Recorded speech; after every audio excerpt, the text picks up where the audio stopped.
Hello everyone, फिर से एक बार आप सभी का स्वागत है मेरा YouTube channel MD nursing education में।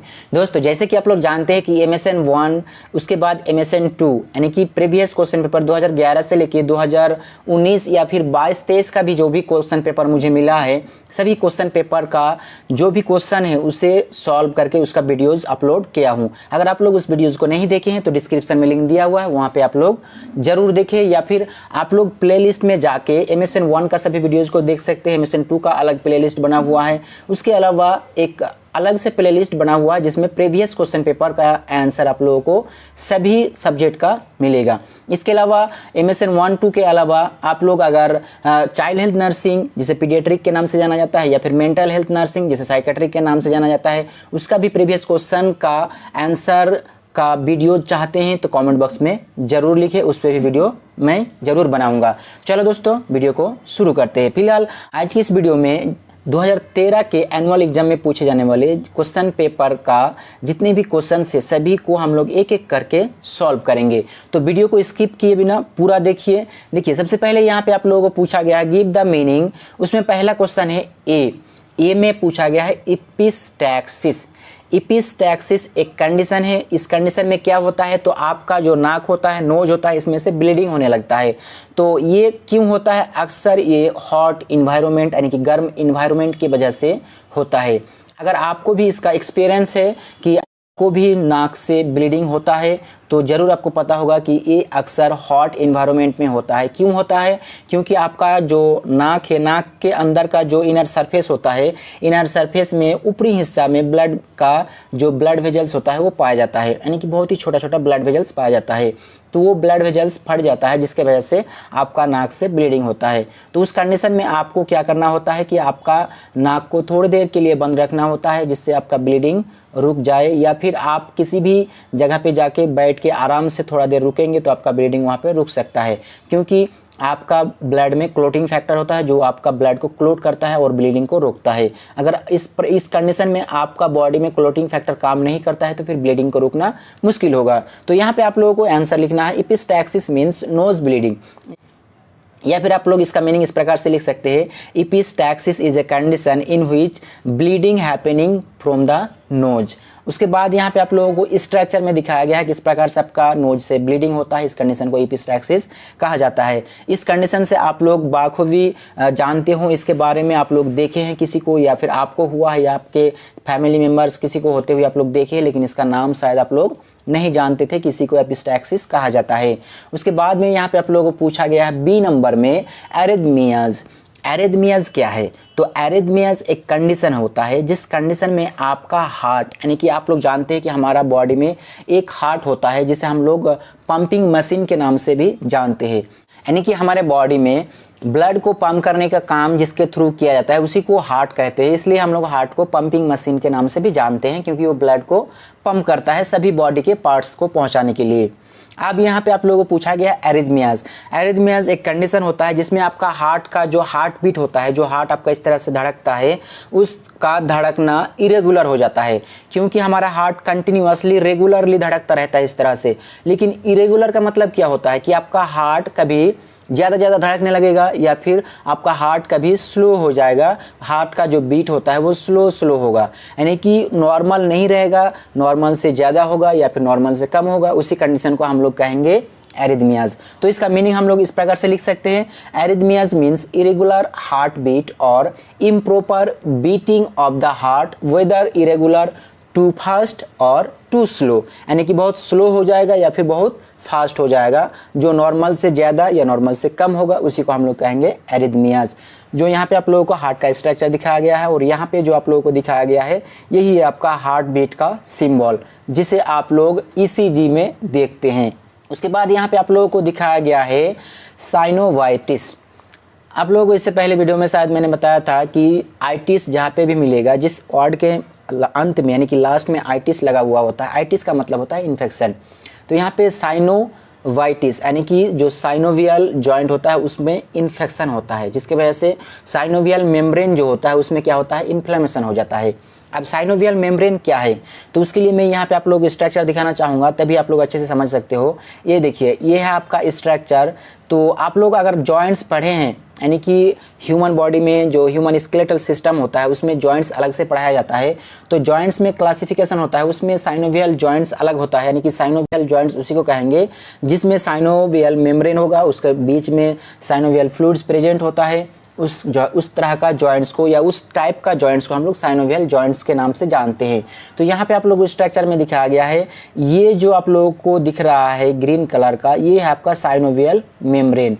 अब साइनोवियल मेम्ब्रेन के बीच में येलो कलर का जो दिख रहा है, ये फ्लूइड प्रेजेंट है, इसी को आपका साइनोवियल फ्लूइड कहते हैं।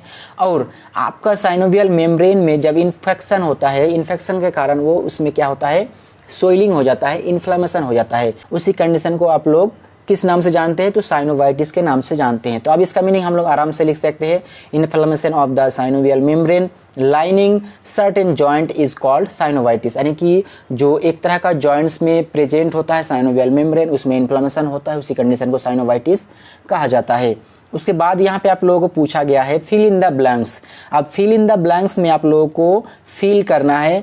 यहाँ पे सबसे पहला क्वेश्चन ए नंबर में, the inflammation of the auricle and ear canal epithelium is. तो इसका आंसर लिखने के लिए आप लोगों को जानना होगा ऑरिकल क्या है, या फिर ईयर एपिथेलियम, जो ईयर कैनाल का एपिथेलियम बताया गया है वो क्या है। तो ऑरिकल का मतलब आप लोग जानते ही होंगे अगर ईयर पढ़े हो तो, कि हमारे कान जो होता है, ईयर का मतलब होता है कान। कान को 3 भागों में डिवाइड किया गया है, आउटर ईयर, मिडिल ईयर और इनर ईयर। जो कैनाल होता है, कैनाल के अलावा यहाँ पे जो एरिया आप लोग देखते हैं, इसी को ईयर ऑरिकल भी कहते हैं, यानी कि यहाँ पे जो है इसे पिन्ना भी कहा जाता है और ईयर ऑरिकल के नाम से भी जाना जाता है। तो ईयर ऑरिकल या फिर ईयर कैनाल का, यानी कि कान का जो कैनाल होता है उसमें जो इपिथेलियम होता है, इपिथेलियम में जब इन्फ्लेमेशन होता है तो उस कंडीशन को आपका कहा जाता है ओटाइटिस एक्सटर्ना। ओटाइटिस एक्सटर्ना क्यों कहा जाता है?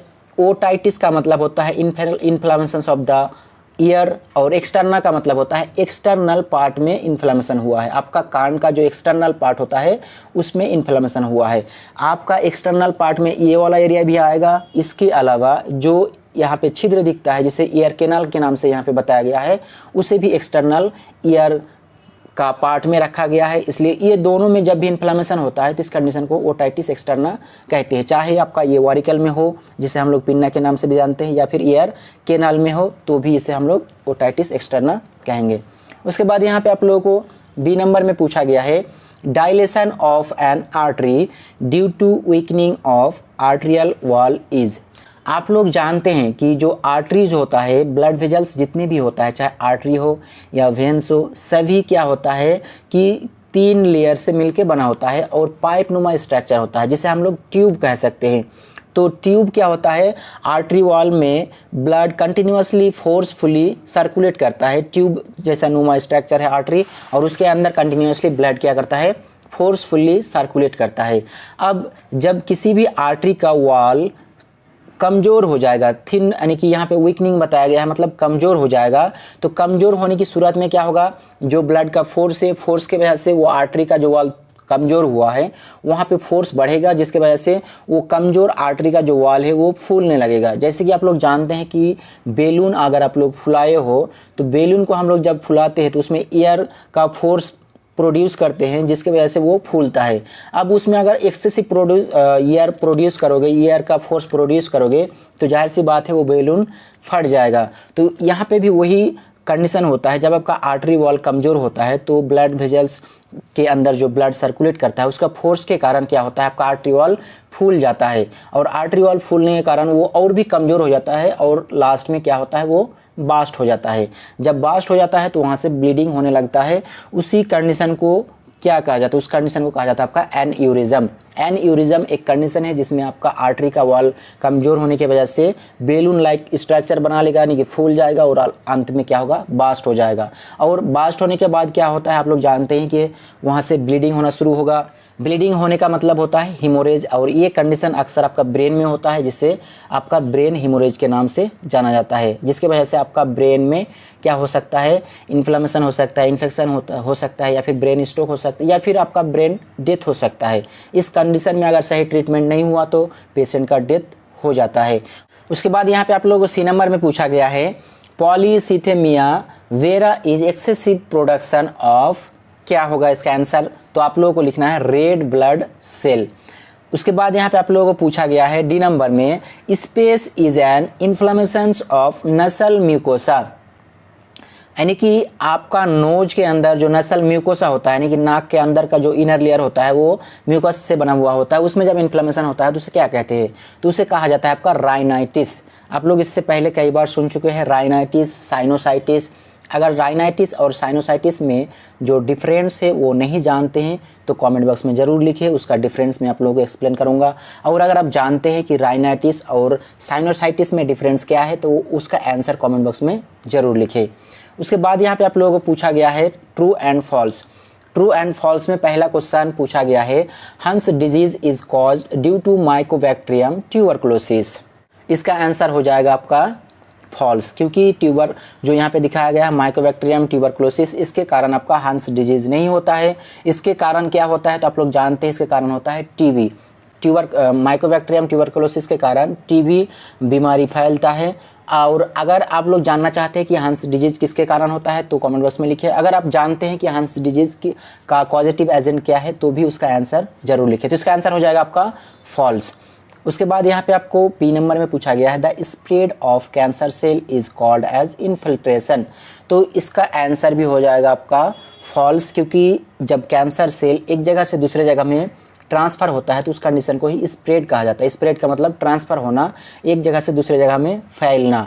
तो एक जगह से दूसरे जगह जब फैलते हैं तो वो अलग स्टेज होता है कैंसर का, जिसे मैं इससे पहले वीडियो में एक्सप्लेन कर चुका हूँ। अगर आप वो वीडियो नहीं देखे तो उसका लिंक डिस्क्रिप्शन में मिल जाएगा, या फिर अगर आप लोग मेरा यूट्यूब चैनल से जुड़े हुए हैं तो आप लोग प्लेलिस्ट में जाके जो MSN 2 का जितने भी वीडियोज़ अपलोड है सभी वीडियोज़ को आप लोग देख सकते हैं, वहाँ पर आपको इसका आंसर मिल जाएगा। इसका आंसर हो जाएगा आपका फॉल्स। उसके बाद यहाँ पे आप लोगों को पूछा गया है scald is defined as burns caused by hot liquid, यानी कि स्कैल्ड एक कंडीशन है जिसमें आपका बॉडी का किसी भी हिस्सा का स्किन बर्न होता है, यानी कि जल जाता है। बर्न्स का मतलब जल जाना। तो ये किससे जलता है? हॉट लिक्विड से, किसी भी हॉट लिक्विड से या किसी भी केमिकल से जलता है। इस कंडीशन को स्कैल्ड्स कहा गया है। यहाँ पे पूछा गया है कि स्कैल्ड कहा जाता है, तो इसका आंसर हो जाएगा ट्रू, क्योंकि उसे स्कैल्ड ही कहा जाता है। उसके बाद यहाँ पे आप लोगों को पूछा गया है syphilis is a sexual transmitted disease caused by the treponema pallidum. जो साइफिलिस होता है वो ट्रेपेनेमा पैलिडियम के कारण ही क्या होता है? कॉज होता है, यहाँ पे पूछा गया। तो इसका आंसर हो जाएगा ट्रू। यहाँ पे जो ट्रेपोनेमा पैलिडियम दिखाया गया है, ट्रेपोनेमा पैलिडियम के कारण ही आपका साइफिलिस फैलता है। और यहाँ पे जो आप लोगों को पूछा गया है sexual transmitted disease, sexual transmitted disease वही होता है जो आपका सेक्स के दौरान एक व्यक्ति से दूसरे व्यक्ति में फैलते हैं, यानी कि जो इन्फेक्टेड पर्सन है उससे जो हेल्थी पर्सन है उसमें भी फैलता है। इस तरह का कई डिजीज होते हैं, उन सभी डिजीज को आपका सेक्सुअल ट्रांसमिटेड डिजीज यानी कि STD के नाम से जाना जाता था पहले, लेकिन अभी इसे STI के नाम से भी जाना जाता है, जिसका फुल फॉर्म है सेक्सुअल ट्रांसमिटेड इन्फेक्शन। तो इससे कंफ्यूज नहीं होना है आप लोगों को। तो इसका आंसर हो जाएगा ट्रू। उसके बाद यहाँ पे आप लोगों को दिखाया गया है सप्लीमेंट्री एग्जामिनेशन जून 2013।